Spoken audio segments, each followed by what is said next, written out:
श्री नृसिंहस्तोत्रम्।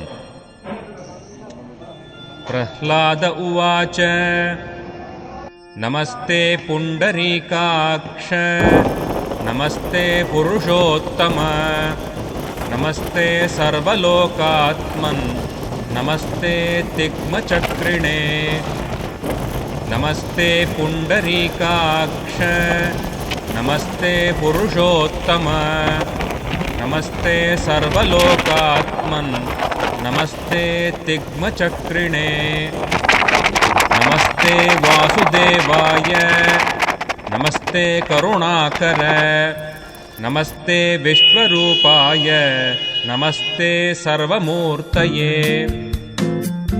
नमो ब्रह्मण्यदेवाय गोब्राह्मणहिताय च जगद्धिताय कृष्णाय गोविन्दाय नमो नमः।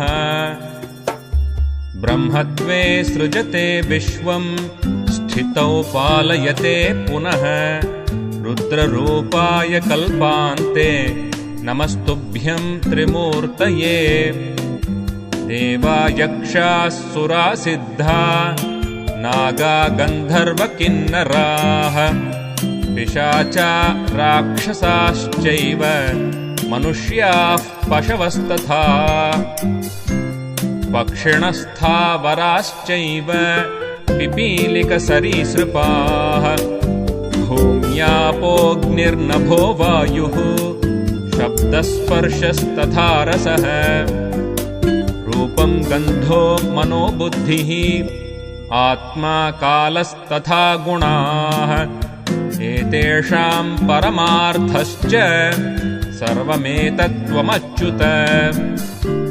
विद्या विद्ये भवान् सत्यम् असत्यं त्वं विषामृते प्रवृत्तं च निवृत्तं च कर्म वेदोदितं भवान् समस्तकर्मभोक्ता च कर्मोपकरणानि च त्वमेव विष्णो सर्वाणि सर्वकर्मफलं च यत् मय्यन्यत्र तथा शेषभूतेषु भुवनेषु च तवैव व्याप्तिरैश्वर्य गुणसंसूचिकी प्रभो। त्वां योगिनश्चिन्तयन्ति त्वां यजन्ति च याजकाः हव्यकव्यभुगेकस्त्वं पितृदेवस्वरूपधृत्